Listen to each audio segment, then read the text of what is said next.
Hello guys, তো আমি এসে গেছি আবার ত্রিপুরার ভিডিও নিয়ে, সাইট সিন নিয়ে। তো দেখো আমরা প্রকৃতির সৌন্দর্য দেখতে দেখতে পৌঁছে গেছিলাম একদম বাংলাদেশ বর্ডারের সামনে। তো এইটা হচ্ছে কমলা সাগর। তো দেখো ওই দিকটা হচ্ছে বাংলাদেশ, এখানে কিন্তু ট্রেন দেখতে পাওয়া যায়। এটা হচ্ছে পুরো বাংলাদেশ আর ইন্ডিয়ার পুরো বর্ডার।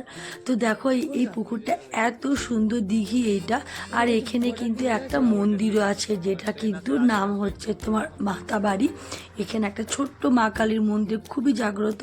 আর এখানে দেখো বর্ডার সিকিউরিটি রয়েছে। আর আমার তো খুব ভালো লাগছিল, ওখানে বাংলাদেশ থেকে কিন্তু অনেক দুটো দুটো বাচ্চা ছেলে কিন্তু ওখানে তাকিয়ে তাকিয়ে দেখছিল। আর এখানটা কিন্তু হাট বসতো আগে, যেটা কিন্তু এখন বন্ধ হয়ে গেছে। আগে কিন্তু এখানে হাট বসতো।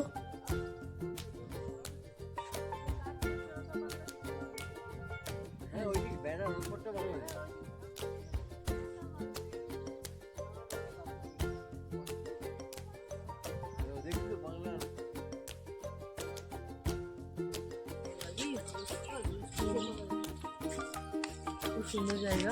চলো কমলা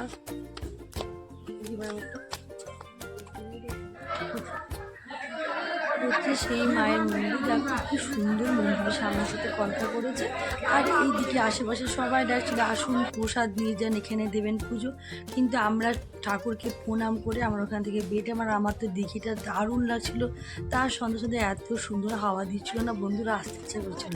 তারপরে আমাদের নেক্সট জায়গা ছিল জু দেখার, যেটা হচ্ছে কিন্তু সব অ্যানিমেলস একসাথে দেখতে পাওয়া যাবে। এই জুটা কিন্তু সত্যি বন্ধুরা বাচ্চাদের জন্য একদম পারফেক্ট।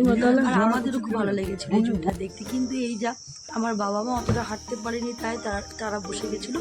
কিন্তু আমি, মেয়ে, আঙ্কেল আন্টি আর ভাই কিন্তু পুরো জুটা ঘুরে দেখেছি।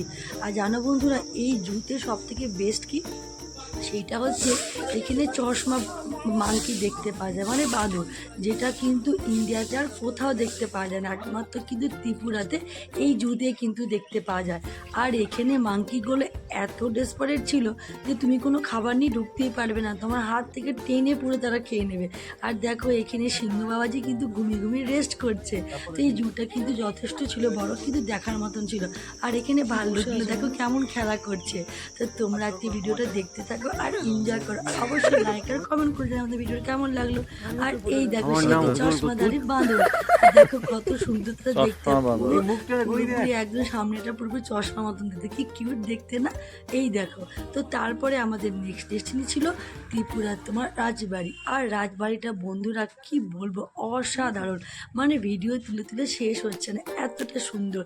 কিন্তু ওই যা ভেতরে কিন্তু একদম ক্যামেরা অ্যালাউ নয়, তাই আমি ভেতরে হিস্ট্রিটা কিছুই দেখাতে পারিনি বন্ধুরা। ভেতরে অনেক সুন্দর ছিল ওই ত্রিপুরা কীভাবে স্বাধীনতা হলো, তাদের কি কালচার, তাদের সব কিছু ছিল এই রাজবাড়ির ভেতরে। কিন্তু আমি বার থেকে